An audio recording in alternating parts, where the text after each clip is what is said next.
Mis hermanos y hermanas, nuevamente muchísimas gracias por la invitación.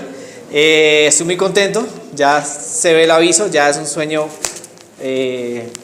materializado, como les colocaba en el grupo de WhatsApp. ¿Estamos listos para estudiar?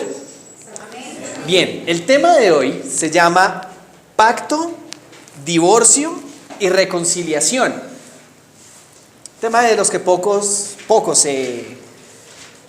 se estudia hoy en día dentro de la iglesia. Vamos a ver estos tres pasos. Primero que todo, hermanos, debemos tener en cuenta que Dios es amor, como lo decía el himno. En Él no hay sombra de variación. Asimismo es su justicia, no varía, no cambia, porque así es el Dios en el que nosotros creemos, en el que hemos decidido creer y seguir los pasos. Hoy en nuestro estudio vamos a enfatizar algo que poco se profundiza y es la cuestión del pacto. Bien, lo mismo pasa con la cuestión del divorcio y lo mismo con la cuestión de la reconciliación. Ahora, a la luz de la historia, ¿sí?, los pactos se consideraban como algo muy sagrado. De hecho, arqueólogos han encontrado tablas y han encontrado manuscritos donde en los pactos se ve una serie de pasos o una serie de eventos. Son 8 eventos para el pacto. Para el divorcio son 7 y para la reconciliación son alrededor de 3-4 pasos. Eso es lo que vamos a ver y a estudiar en la mañana de hoy. Entonces, los pasos para el pacto, para la realización de un pacto. Primero, se hace un contexto o se cuenta una reseña histórica, ¿sí?, para tener en cuenta o para que las personas vean por qué se hace un pacto, para que ambas partes lo tengan claro. Segundo, se dan a conocer las condiciones del pacto. Para las personas que son casadas, acá, conocen exactamente de qué se tratan esas condiciones. Hey, vamos a iniciar una vida juntos, ok, pero hay una serie de condiciones en las cuales ambos deben estar de acuerdo. Lo tercero es que se dicen las implicaciones de guardar o las implicaciones de violar el pacto. Como cuarto punto o cuarto evento tenemos que ambas partes aceptan las condiciones. El quinto punto o el quinto elemento que tenemos allí, el quinto evento, es que hay unos testigos. Jamás se hace un pacto sin testigos, siempre hay testigos. Bien. Como sexto punto tenemos una ratificación del pacto, es decir, se vuelven a leer los puntos donde allí se dice que ambas partes estuvieron de acuerdo, nuevamente se lee. Posteriormente se hace algo para preservar el pacto. ¿Cómo se preserva? A través de un escrito, es decir, hay algo formal que comprueba y que dice, miren, aquí se reunieron estas dos partes y decidieron pactar lo siguiente, y eso se guarda para que en un futuro esos documentos vuelvan a salir. Luego se hace algo que se llama la legalización o el notariado del pacto. Es decir, se sella para que eso quede legal. Sin embargo, ahí tenemos los 8 puntos. Sin embargo, vamos a encontrar que una de las dos partes incumple. Y es allí donde se presenta un pleito o un altercado y se inicia lo que se llama en un lenguaje de abogados o en un lenguaje legal, algo que se llama un litigio. Que básicamente eso es un pleito entre las dos partes. Allí también hay una serie de pasos. ¿Cuáles son esos pasos? Primero, se convocan a los testigos. Luego se hace la introducción del caso. Posteriormente se hace una reseña histórica contando precisamente el mismo contexto que se contó en el pacto. Es decir, una reseña histórica de, mire todo lo que pasó, yo hice esto, yo hice lo otro en beneficio de esta persona. Esta es como la parte del contexto de la reseña. Posteriormente viene la acusación.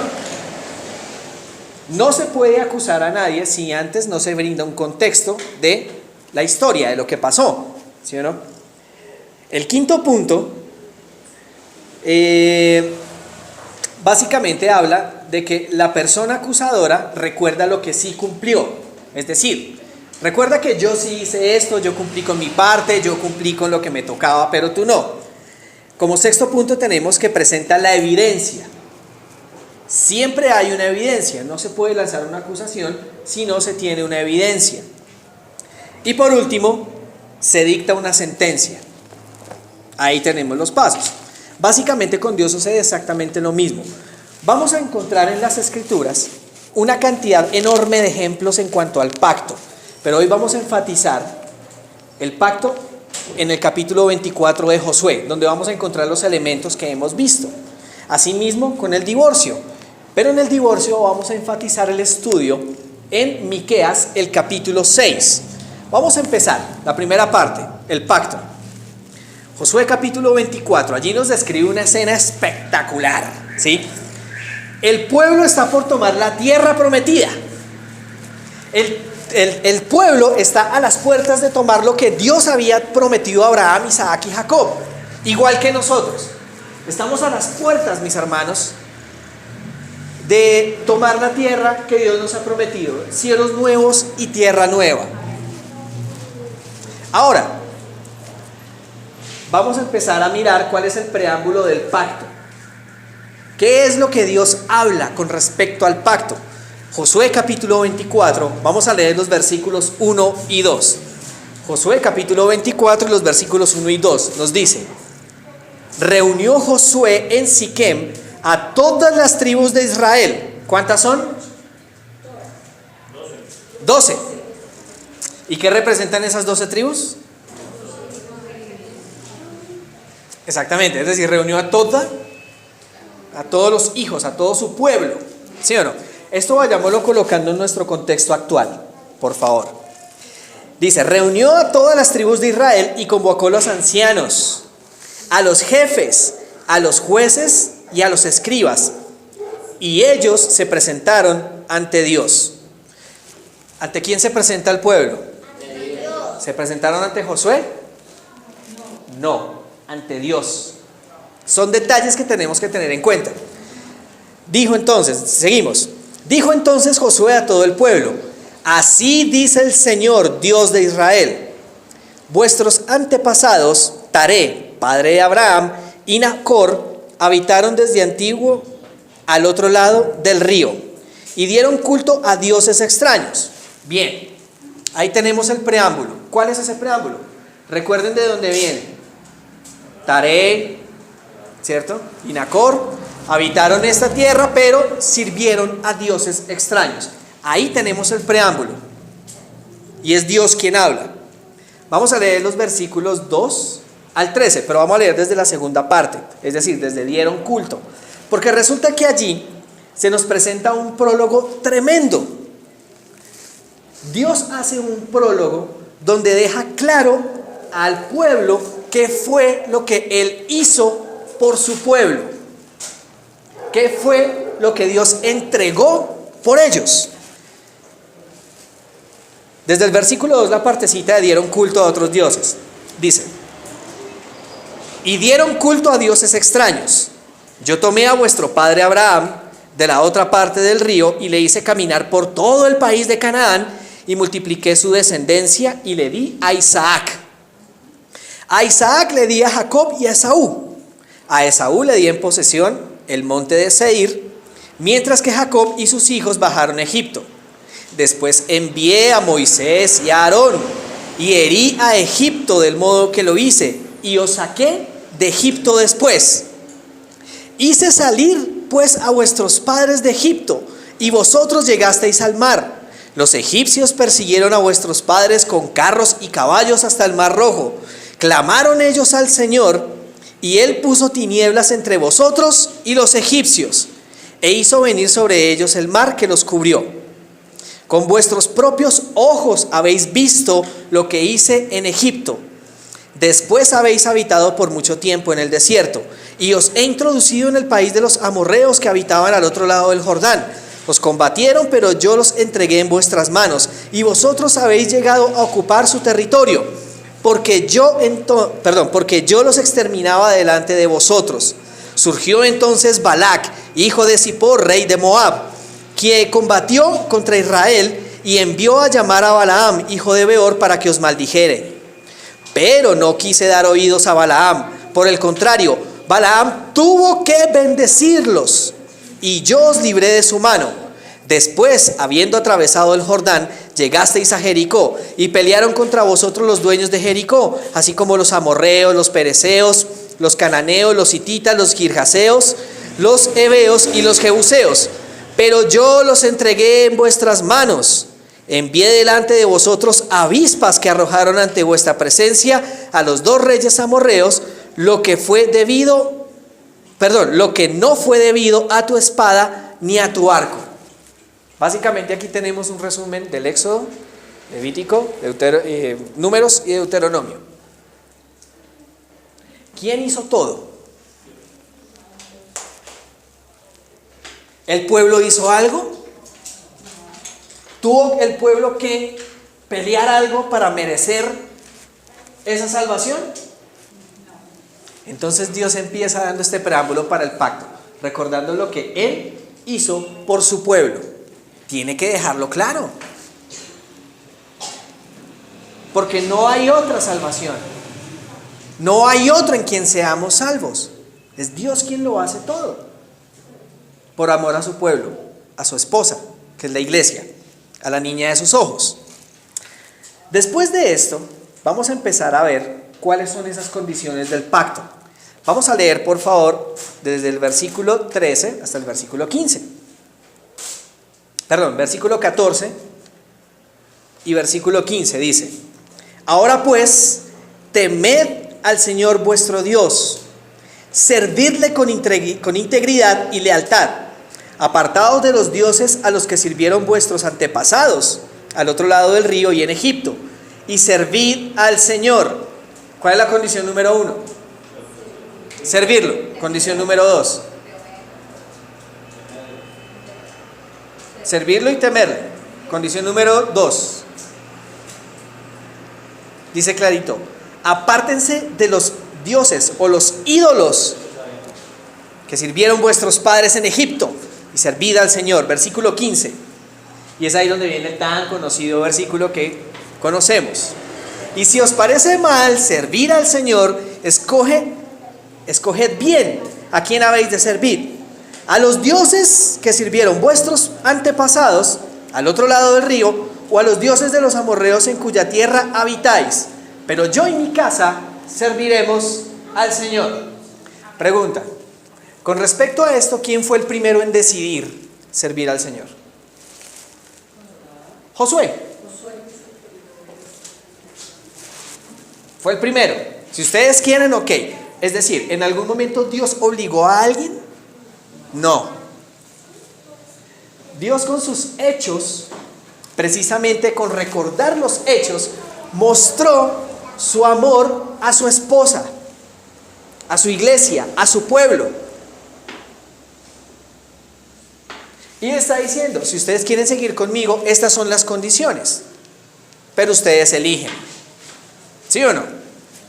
Ahora, vamos a ver cuál fue la respuesta del pueblo. Generalmente la respuesta nosotros la basamos en Éxodo 19, pero la respuesta aquí es más, no digámoslo aterradora, es más firme y fehaciente que en Éxodo 19. Vamos a leer los versículos 16 al 18. Pero el pueblo respondió: lejos de nosotros esté abandonar al Señor para servir a otros dioses. Y el pueblo estaba seguro, confiado. Lejos de nosotros esté abandonar al Señor. La respuesta muy firme. Sigue diciendo, versículo 17: porque el Señor nuestro Dios es quien nos hizo subir a nosotros y a nuestros padres de la tierra de Egipto, de la casa de esclavitud. Él es quien obró ante nuestros propios ojos estos grandes prodigios. Él es quien nos protegió en todo el camino por donde hemos andado y en medio de todos los pueblos por los que hemos atravesado. Además, el Señor expulsó delante de nosotros a todos los pueblos, así como los amorreos que habitaban en el país. Nosotros también serviremos al Señor, porque Él es nuestro Dios. Amén. Mis hermanos y hermanas, el pueblo estaba completamente convencido El pueblo sabía que fue Dios quien hizo absolutamente todo para liberarlos. El pueblo reconoció al Señor como su Dios. Hasta ahí todo va bien.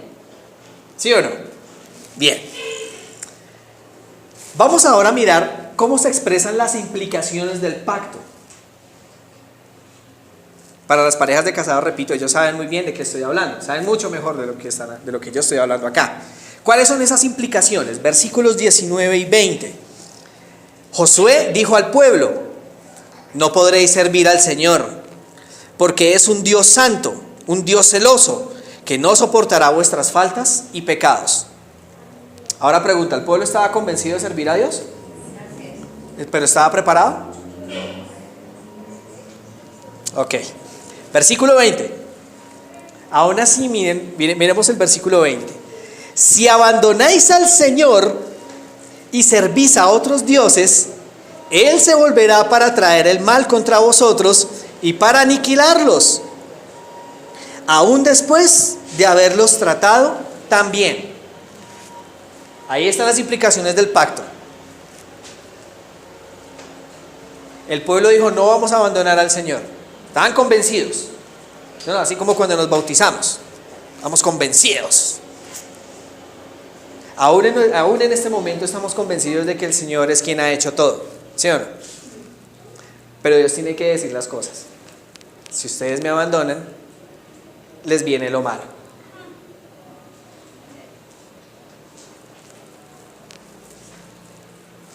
Implicaciones del pacto. Versículo 21. Vamos a ver aquí lo que se llama la ratificación. La primera parte de la ratificación. Versículo 21 dice: el pueblo respondió a Josué: de ningún modo, porque nosotros serviremos al Señor. Y el pueblo nuevamente dice: eso no va a pasar, vamos a servir a nuestro Dios. No va a pasar que lo vamos a abandonar, jamás. Dios todo eso lo consignó.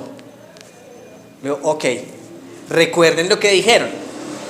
Recuerden los votos bautismales. Recuerden cada decisión que toman cada sábado, aún después de cada sermón. Todo eso Dios lo anota, porque eso hace parte del pacto. Bien.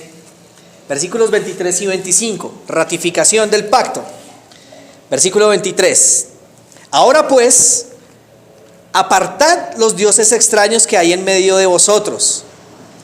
Inclinad vuestro corazón al Señor, Dios de Israel. El pueblo respondió a Josué: al Señor nuestro Dios serviremos y seremos dóciles a su voz. Ahora, Mariana, ¿qué es dócil? ¿Qué significa ser dócil? Ok, ya.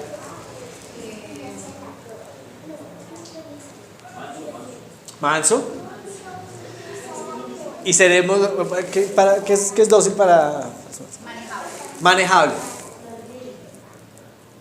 Mi hermano, sumiso. Entonces, mis hermanos, el pueblo dice: seremos dóciles a su voz, a su palabra. Quiere decir entonces que si Dios dice el azúcar es malo, ¿qué debería hacer el pueblo? Ser dócil. Eso es ser dócil, eso es. Y el pueblo dice: seremos dóciles a su voz. Se ratifica el pacto. Josué, versículo 25. Josué pactó alianza con el pueblo en aquel día y le impuso estatutos y normas en Siquem.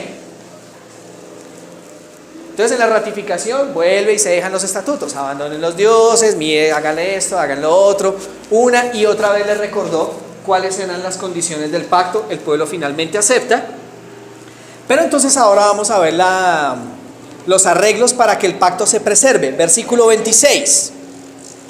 Luego escribió Josué estas palabras en el libro de la ley de Dios. Tomando una gran piedra, la erigió allí, ¿sí?, bajo la encina que hay en el santuario del Señor, Entonces encontramos que en ese momento se hacen los arreglos para preservar el pacto, pero también se legaliza, se notariza, se le pone el sello. Y ahí es donde llama a otros testigos. Versículo 27.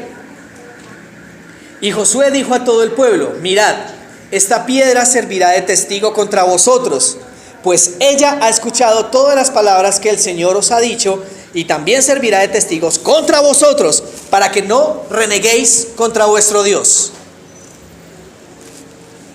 ¿Hay testigos? Hay dos testigos allí. El mismo pueblo y esa piedra que se erigió. Para ese momento el pueblo quedó feliz. Pactaron con Dios. Bueno, en realidad Dios pactó con ellos. Quedaron convencidos y en ese momento decían: somos el pueblo de Dios. Dios nos ha elegido. Somos su nación santa, su más preciosa posesión. Eso refiere al pacto. Ahora vamos a la parte que casi no gusta, el divorcio. ¿A quién le gusta el divorcio acá? No lo piense, menos. ¿A ti te gusta? No te va a gustar. Vamos entonces a la parte, el divorcio. En este proceso, en el Antiguo Testamento se le llama litigio del pacto. Esa palabra litigio viene del hebreo rib, R-I-B larga, del hebreo rib. ¿Qué significa esa palabra? Significa, pleito o altercado. Y esta palabra se usa para el momento, en el hebreo, se usa en el momento en que Dios tiene que presentar una querella o una demanda de divorcio contra su pueblo, contra su amado pueblo. Esto hay que dejarlo claro. Dios presenta divorcio contra su amado pueblo. Entonces, para presentar ese pleito, para presentar ese altercado, Dios usó a los profetas como abogados. No están allí gratis. Dios usa a los profetas como abogados y por medio de ellos presentó las acusaciones que ahora vamos a ver. Vamos por favor a Miqueas, el capítulo 6. Vamos a ir a Miqueas, capítulo 6, los profetas menores o los llamados profetas menores. Miqueas, el capítulo 6. Vamos a dar un poquitico de tiempo para que puedan encontrar el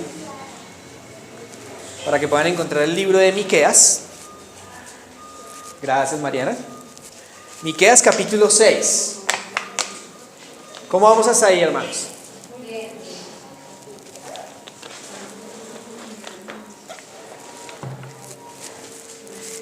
Vamos a leer los versículos 1 y 2. ¿Recuerdan ustedes los pasos del divorcio? Primero, ¿a quién se convoca? A los testigos. Son los primeros que tienen que estar allí. Capítulo 6 de Miqueas, versículos 1 y 2. Escuchad ahora lo que dice el Señor.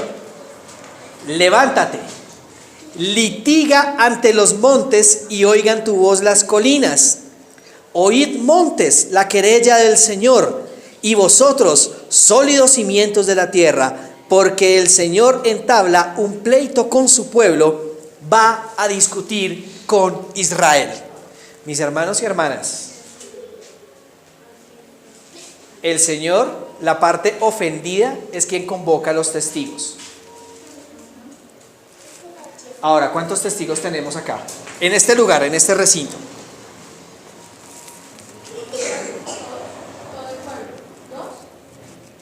Primero estamos nosotros, todo el pueblo, y segundo está este recinto. Cada piedra, cada ladrillo es un testigo contra nosotros. Todo nuestro alrededor es testigo precisamente de lo que estamos haciendo. Por eso Dios hace semejante llamado a los testigos. En el versículo 12 hace la introducción del caso, en la última parte donde dice: porque el Señor entabla un pleito con su pueblo, va a discutir con Israel.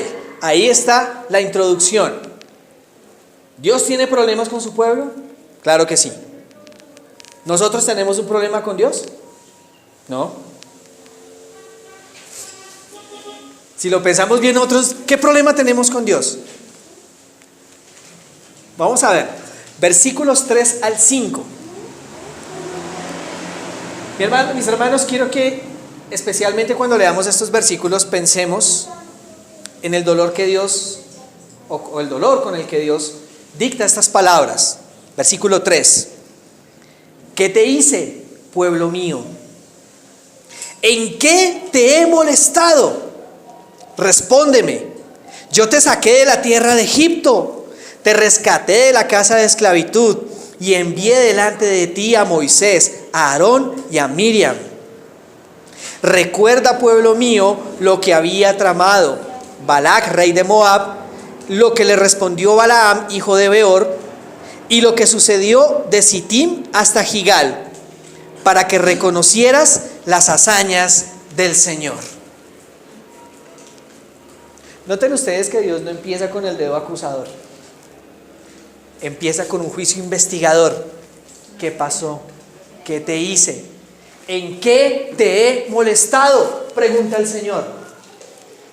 Por eso ratifico la pregunta: ¿tenemos nosotros algún problema con Dios? No debería haberlo.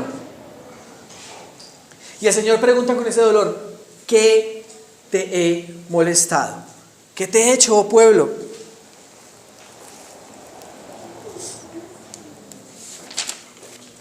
Vamos a los versículos 6 y 7.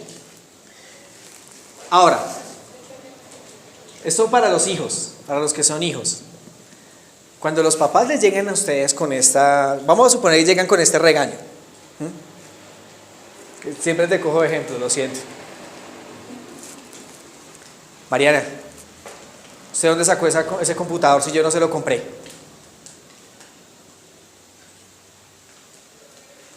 Cuando hay culpa, el acusado, ¿qué hace? Vamos a ver exactamente cuál fue la respuesta del pueblo. Versículos 6 y 7 nos dice: ¿con qué me presentaré al Señor y me postraré ante Dios excelso? ¿Me presentaré ante Él con holocaustos, con terneros de un año? ¿Querrá acaso el Señor millares de carneros, miriadas de torrentes de aceite? ¿Entregaré a mi primogénito por mi rebeldía, al fruto de mis entrañas por mi propio pecado? Ante las evidencias que Dios muestra, la pregunta es: ¿con qué me voy a presentar a Él? ¿Tengo algo yo que presentarle a Dios en mi defensa? Por eso, como lo dice la Escritura, mis trapos son trapos de inmundicia, como lo dice la lección de escuela sabática. Absolutamente nada de lo que yo haga me justifica ante Dios. Nada. Todos tenemos una culpa encima. Y ahí es donde está el pueblo. ¿Con qué me voy a presentar ante Él? Tiene toda la razón para divorciarse de mí. ¿Con qué me voy a presentar?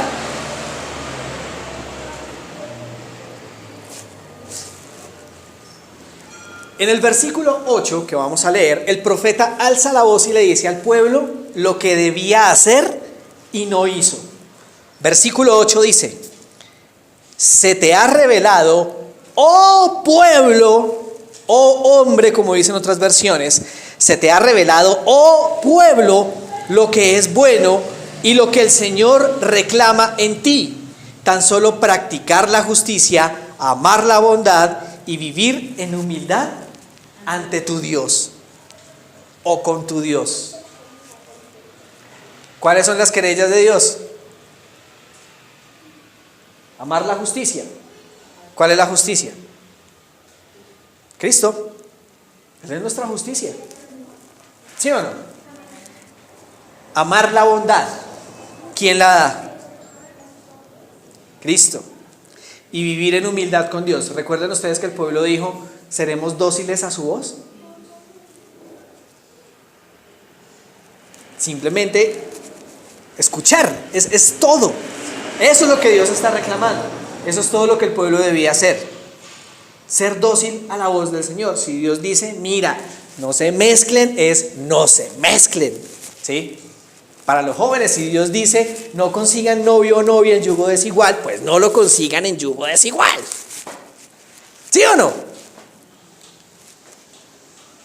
Si a través de la profeta del Señor dice, oigan, es que el café es malo, es malo.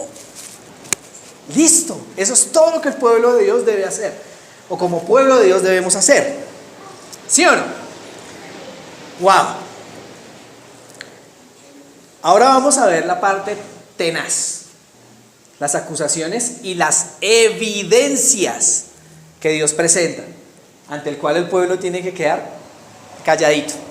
Vamos a leer los versículos 9 al 12 y luego el versículo 16.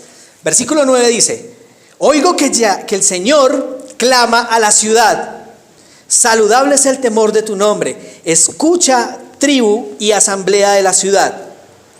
¿Podré soportar la casa del impío, los tesoros de iniquidad y el maldito Efá disminuido? ¿Cómo dicen otras versiones?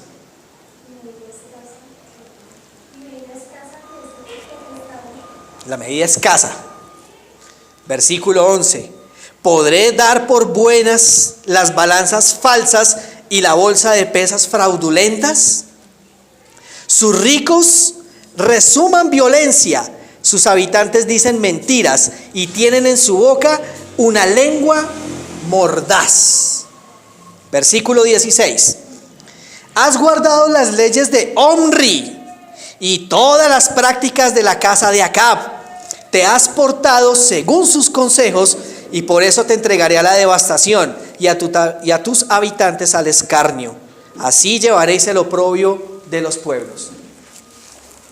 Dios no puede presentar absolutamente ninguna acusación sin evidencia. Todo debe estar basado en evidencias. Jóvenes y jovencitas, ¿quieren tener novio? No, tú no, obvio. Novia sí. Bueno, ¿a qué vamos con esto? Simplemente no escojan por emoción, escojan por evidencias. Y para tener evidencias se necesita tiempo. ¿O acaso ustedes se casaron de un día para otro? Para los que son casados, ¿se casaron de un día para otro? Se tuvo que reunir evidencias, ¿sí o no? ¿Sí? Tía, ¿qué tuvo que pasar para que le dieras el sí a Norman? Tuve que conocerlo, tuve que ver quién era, tuve que ver si yo me acordaba lo que él era, si podíamos vivir juntos, qué teníamos para vivir juntos. Exactamente. Tuviste que reunir una serie de evidencias. ¿Y qué pasó para que Norman le propusiera y sí? Aquí dijera que sí. Aquí ella me dijo que sí. No, para que su merced le propusiera. ¿Quién le propuso a quién? ¿Cómo? Ok, listo. No, que ella cumpliera unas características de la casa, juiciosa, trabajadora. Lo más importante era que yo la amaba y me gustaba. Ahí está. Es decir, todo fue una reunión de evidencias. Mire que lo mismo pasa para este proceso de divorcio. Evidencias. Sí, Mariana, evidencias. Todo con evidencias. ¿Ok? Ahora, ¿de dónde saca Dios las evidencias? De las acciones del pueblo. Voy a leerles aquí, de esta edición, Primeros Escritos. Si la pueden tener en casa, genial. Página 328. Primeros Escritos, página 328, nos dice lo siguiente: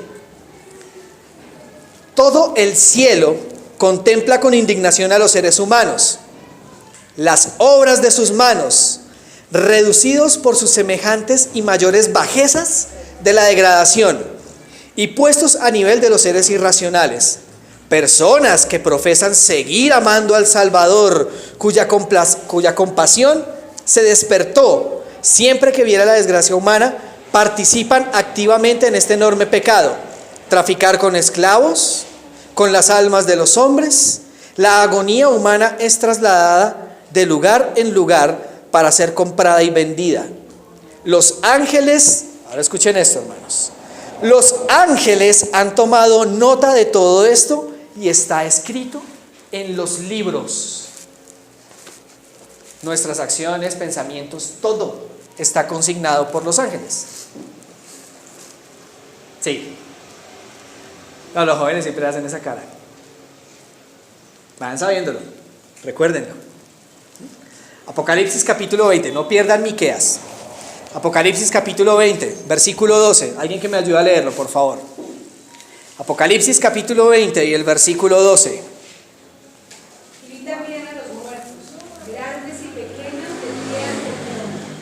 Los libros fueron abiertos y otro libro fue abierto, el libro de la vida. Y los muertos fueron juzgados según sus obras por las cosas que estaban escritas en los libros. Ok, evidencia. Daniel 7, versículo 10. Daniel capítulo 7 y el versículo 10.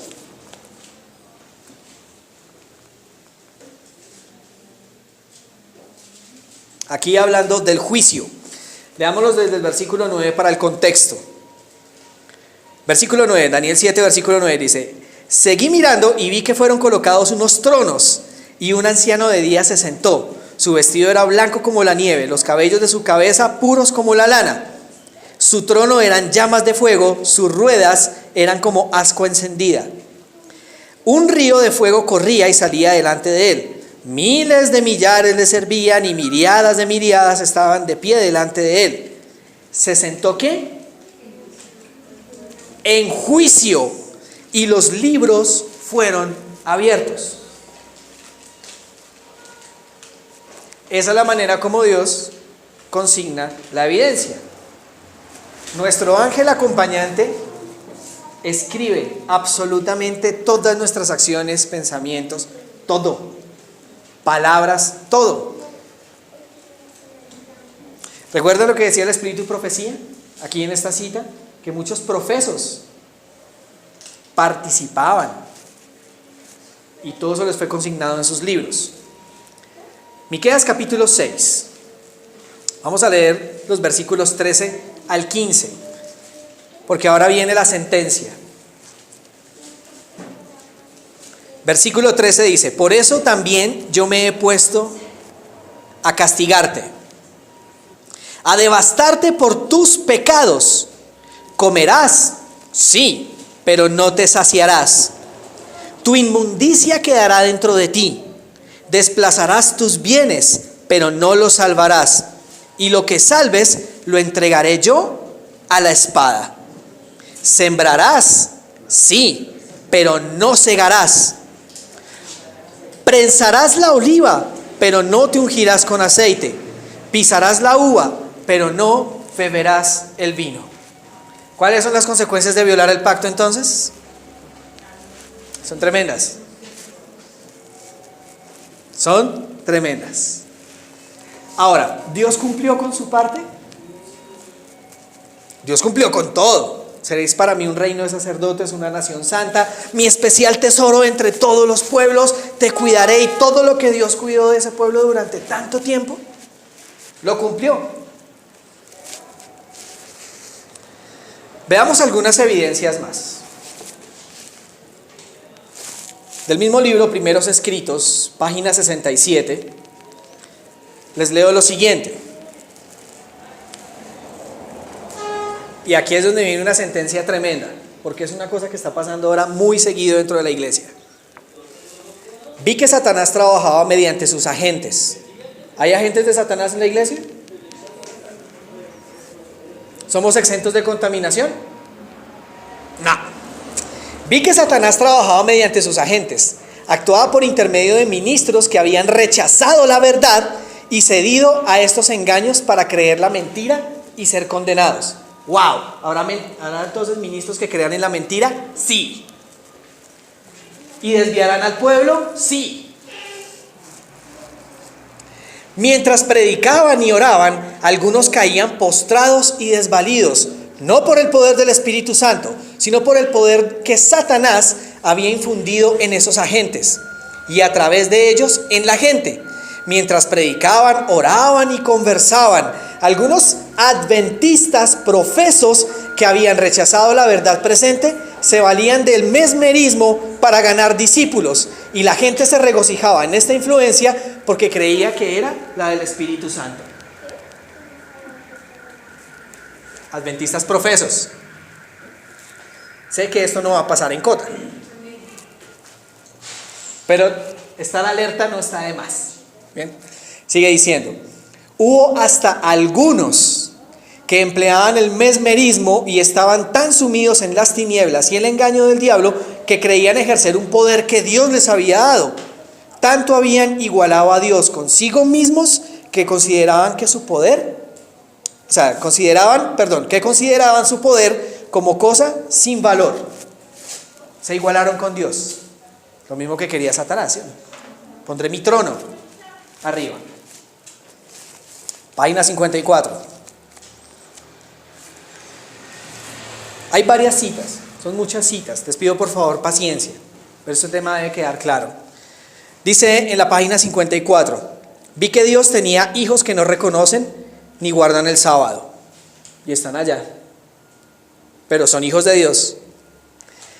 No han rechazado la luz referente a Él, es decir, la tienen clara con respecto al amor y a la gracia, pero todavía no han conocido el sábado, las verdades que nosotros conocemos. Sigue diciendo: y que al comenzar el tiempo de angustia fuimos llenos del Espíritu Santo cuando salimos a proclamar más plenamente el sábado. Esto enfureció a las otras iglesias, y esta palabra es fuerte, hermanos. Esto, el de ir a proclamar el sábado, el de ir a proclamar la verdad, dice que esto enfureció a las otras iglesias y a los adventistas nominales. ¿Sí? Libro original: adventistas nominales. Ahora, ¿quiénes son los adventistas nominales? Son aquellos que rechazaron el mensaje del tercer ángel. Son aquellos adventistas que están en la iglesia, pero rechazan el mensaje de la verdad presente. Esos son los adventistas nominales. Perdón. Esto enfureció a las otras iglesias y a los adventistas nominales, pues no podían refutar la verdad sabática. Y entonces todos los escogidos de Dios, al entender claramente que poseíamos la verdad, salieron y sufrieron la persecución junto a nosotros. ¿Sí? Y los hay. Y hay muchos. Cambian el mensaje de la verdad presente por mensajes de gracia barata. Contaminan al pueblo con cosas que no tienen que entrar a la iglesia.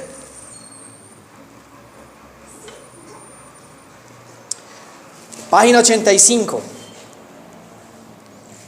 Hay mucho de lo cual Dios tiene que decirnos. El Señor me ha mostrado el peligro en que nos encontramos al dejar que nuestra mente se llene de pensamientos y preocupaciones mundanas. Hay un peligro, ¿sí o no? Vi que algunos son alejados de la verdad presente y del amor a la Santa Biblia. Ahora escuchen esto: porque leen libros excitantes. ¡Wow! Sí, una señora que escribió esto hace más de 100 años vio que en la actualidad el pueblo de Dios, los jóvenes, están leyendo libros excitantes y apartan a la Biblia. ¡Wow! Sigue diciendo: otros se llenan de perplejidad y preocupación por lo que han de comer, beber y vestir. Algunos sitúan demasiado lejos su expectación en la venida del Señor, lo que habla las Escrituras acerca de mi Señor tarda. Entonces, como se está demorando, pues el tiempo ha durado algunos años más de lo que habían esperado, y por lo tanto piensan que pueden continuar algunos años más, y de esta manera su atención se desvía de la verdad presente hacia el mundo. Vi que hay un gran peligro en estas cosas, porque si la mente está ocupada en otros asuntos, la verdad presente queda excluida, y no hay en nuestra frente lugar para el sello del Dios vivo. Ahora, ¿cuáles palabras se repiten aquí? La verdad presente. Cuando una palabra se repite mucho es porque es muy importante, ¿sí o no? Cuando un papá regaña a un hijo, ¿cuántas veces le repite el nombre? Varias, ¿sí o no? Porque es importante. Hay muchos más ejemplos, hermanos, pero por cuestión de tiempo vamos a dejar hasta ahí, porque ahora vamos a hablar de la parte chévere. Vamos a hablar ahora de la parte linda, que es la reconciliación. A pesar de todas las evidencias, Nosotros escuchamos en nuestro himno inicial que la fidelidad de Dios no cambia, es grande, ¿cierto? Porque Dios es amor. Porque a pesar de que somos su esposa infiel, Dios nos ama.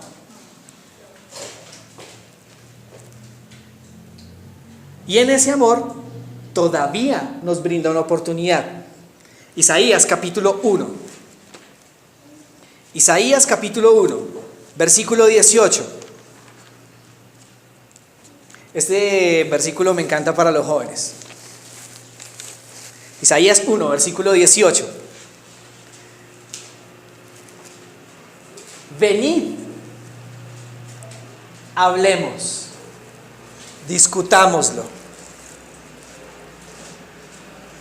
En su inmensurable amor, lo primero que Dios hace es buscar la reconciliación con su pueblo. Dios aborrece el divorcio. No hay forma en que haya un divorcio, a menos de que hayan evidencias. Pero lo primero que Dios dice es: ven, discutámoslo. Sebastián, ¿tienes algún problema? Dios dice: ven, discutámoslo. ¿Tú tienes algún problema? Ven, discutámoslo, dice el Señor. Es abierto. En el proceso de reconciliación también hay una serie de pasos. Se convocan las partes, hay un mediador. Los que han ido a hacer algún tipo de conciliación saben que hay una persona que está allí para tratar de hacer entender a las dos partes, ¿sí o no? En este caso, aquí es el ofendido quien ofrece la oportunidad por amor. Difícilmente eso pasa con nosotros los humanos. El ofendido no da oportunidad. El ofendido a cortar cabezas. Pero aquí Dios, quien es el ofendido, es el que da la oportunidad, ¿sí o no? El mediador es quien logra conciliar lo irreconciliable. Pero adivinen quién fue el que consiguió el conciliador. El ofendido. En una querella, ¿quién es el primero que va? El ofendido. Busca el mediador. Es decir, la persona que haga la conciliación. Todo se cumple. La convocatoria está allí. Ya la vimos en Isaías capítulo 1, versículo 18. Ven, hablemos, discutámoslo. Vamos a ver la parte del conciliador. Colosenses. Colosenses capítulo 1. Colosenses capítulo 1, versículos 19 y 20. Colosenses capítulo 1, versículos 19 y 20. Dice la palabra: pues en él tuvo a bien residir toda plenitud y reconciliar todas las cosas consigo, pacificando por la sangre de su cruz y por él las cosas que están sobre la tierra y las que están ¿a dónde? En los cielos. Ese mediador reconcilia lo irreconciliable. El mediador que Dios nos dio para que nos podamos reconciliar con Él, no solo reconcilia las cosas aquí, sino en los cielos, ante el universo. En la página 57 de Primeros Escritos. Mis hermanos, esto debía ser un mensaje que debiéramos estar proclamando. Porque dice, hablando del sellamiento: al comenzar las horas sagradas del sábado 5 de enero de 1849, nos dedicamos a la oración con la familia del hermano Belden en Rocky Hill, Connecticut. Y el Espíritu Santo descendió sobre nosotros y fui arrebatada en visión al lugar santísimo, donde vi a Jesús intercediendo todavía por su pueblo. Esto es lo que nos debe llenar de esperanza, hermanos. Sí, Dios tiene una evidencia muy grande contra nosotros, pero Jesús todavía está intercediendo por su pueblo. Todavía tenemos un mediador que nos reconcilia con Dios, para que Dios no se divorcie de nosotros, para que todavía podamos tener tiempo de arreglar nuestra vida y de ir a decirle a otros esta esperanza maravillosa que todavía intercede por su pueblo. Todavía. Entonces vi que Jesús no dejaría el lugar santísimo antes que estuvieran decididos todos los casos, ya sea para salvación o para destrucción, y que la ira de Dios no podía manifestarse hasta que Jesús no concluyera su obra en el lugar santísimo y se quitara sus vestiduras sacerdotales para revestirse con la ropa de venganza. Cuando esto suceda, Jesús dejará de ser el mediador entre el Padre y los hombres, y Dios ya no callará más, sino que derramará su ira sobre los que rechazaron la verdad. ¿Recuerdan quiénes son los adventistas nominales? ¿No? Los que rechazaron el mensaje del tercer ángel y la verdad presente. Hermanos y hermanas, aquí hemos estado viendo un principio fundamental. Todo lo que hemos estado hablando es verdad presente. Todo lo que hemos tocado aquí es verdad presente. Y hay personas, hay muchos adventistas que se van a desviar de este mensaje. ¿Qué dice el mensaje del tercer ángel? O los mensajes de los tres ángeles. Teman a Dios y denle gloria porque la hora de su juicio ha llegado. Adoren al que hizo la tierra, el mar, las aguas y todo lo que contiene en ellas. Ojo con los que adoran a la bestia, reciben su imagen. Adoran a la bestia, adoran su imagen y reciben su marca. Salid de ella, pueblo mío. Es la verdad presente, hermanos. Pero esa verdad presente también nos dice que todavía tenemos un mediador, que todavía hay oportunidad. Este es el tiempo aceptable. Segunda carta a los Corintios, capítulo 6. Segunda carta a los Corintios, capítulo 6, versículo 2. Segunda carta a los Corintios, capítulo 6, versículo 2.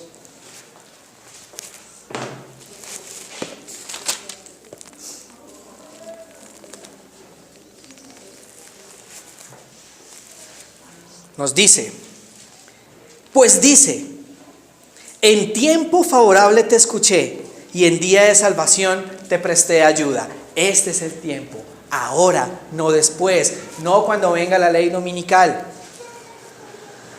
Desafortunadamente para los adventistas del séptimo día, el tiempo de gracia acaba con la ley dominical. Por eso no es bíblico decir, no, yo cambio cuando llegue la ley dominical, lo siento. Para ti que eres adventista y que sabías la verdad presente y la rechazaste, ya no hay oportunidad, porque ya lo sabías de antemano. Isaías 55, versículo 6. Isaías 55 y el versículo 6. Buscad al Señor mientras pueda ser hallado. Llamadle en tanto está cerca. No siempre lo va a estar. Buscad al Señor mientras pueda ser hallado. Llamadle en tanto está cerca. Y hay una frase, mis hermanos y hermanas, que a mí personalmente me asusta. Y es cuando el Señor declare, pesado ha sido en balanza y ha sido hallado falto. El tiempo de gracia va a acabar. ¿Tenemos mediador? Sí, aprovechemos el mediador, aprovechemos el tiempo. Ahora, ¿quieren saber las consecuencias? No, de lo bueno. De lo malo ya las sabemos. Vamos a leer las consecuencias de lo bueno. Conflicto de los siglos, libro que debería estarse leyendo ahorita. En esta versión, no sé la roja, la paginación realmente. Les voy a leer de la página 647. 647. Dice, consecuencias para los impíos. Primero, Mariana. Allí hay reyes y generales que conquistaron naciones, hombres valientes que nunca perdieron una batalla, guerreros soberbios y ambiciosos cuya venida hacía temblar a los reinos. La muerte no los cambió. ¡Wow! Al salir de la tumba, reasumen el curso de sus pensamientos en el punto mismo en que lo dejaran.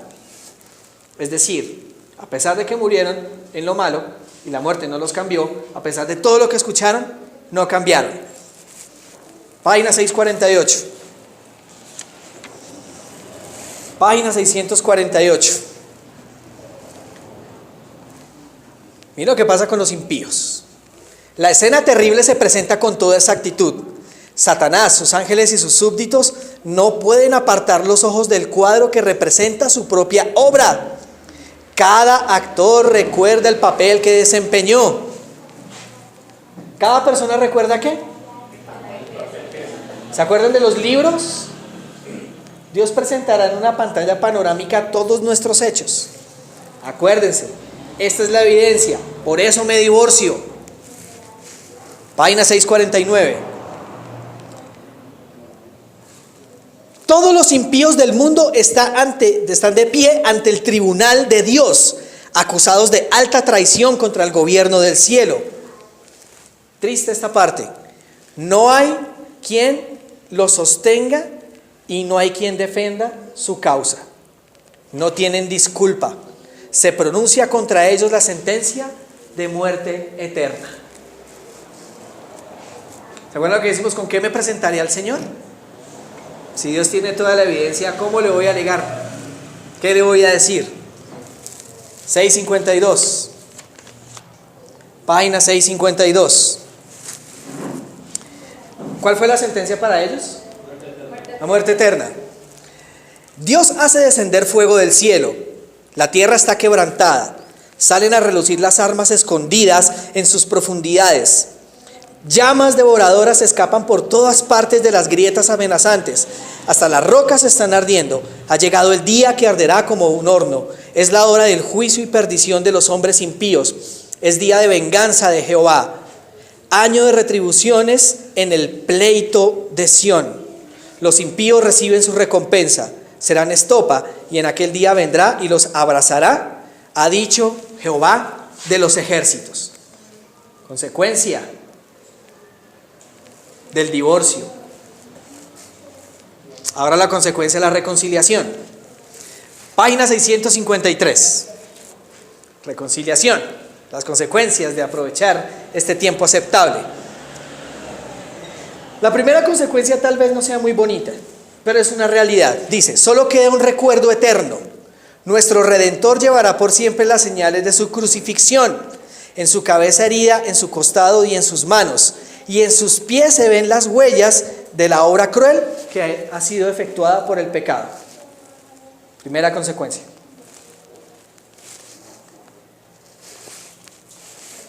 Página 655. Mi pueblo habitará en mansión de paz, en moradas seguras, en descansaderos tranquilos.